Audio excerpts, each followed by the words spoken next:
A baker from Goa. This is a pen portrait of a traditional Goan village baker who still has an important place in his society.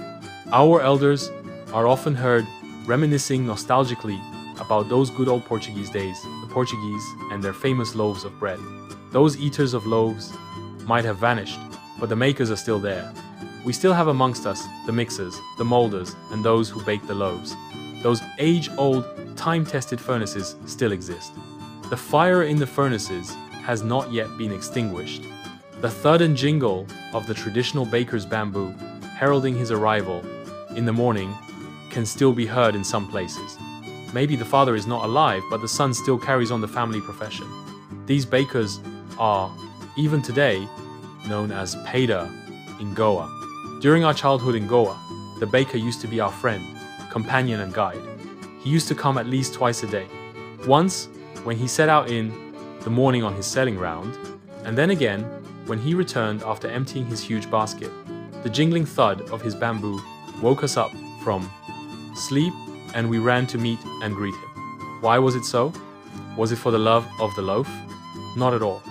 The loaves were bought by some pasquin or bastin, the maid-servant of the house.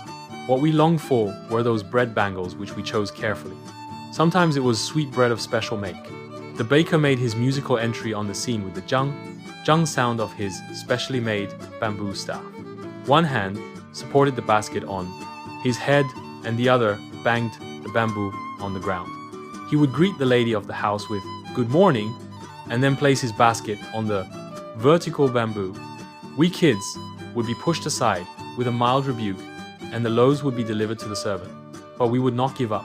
We would climb a bench or the parapet and peep into the basket. Somehow, I can still recall the typical fragrance of those loaves. Loaves for the elders and the bangles for the children. Then, we did not even care to brush our teeth or wash our mouths properly. And why should we? Who would take the trouble of plucking the mango leaf for the toothbrush? And why was it necessary at all? The tiger never brushed his teeth. Hot tea could wash and clean up everything so nicely. After all, marriage gifts are meaningless without the sweet bread known as the bowl, just as a party or a feast loses its charm without bread. Not enough can be said to show how important a baker can be for a village. The lady of the house must prepare sandwiches on the occasion of her daughter's engagement. Cakes and bolinhas are a must for Christmas, as well as other festivals. Thus, the presence of the baker's furnace in the village is absolutely essential. The baker or bread seller of those days had a peculiar dress known as the kabai.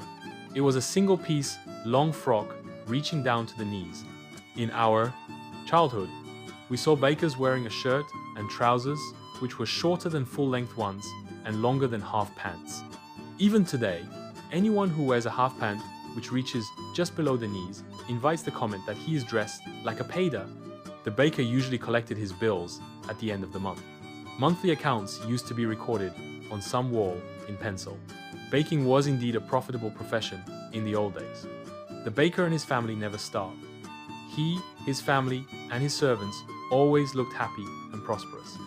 Their plump physique was an open testimony to this. Even today, any person with a jackfruit-like physical appearance is easily compared to a baker.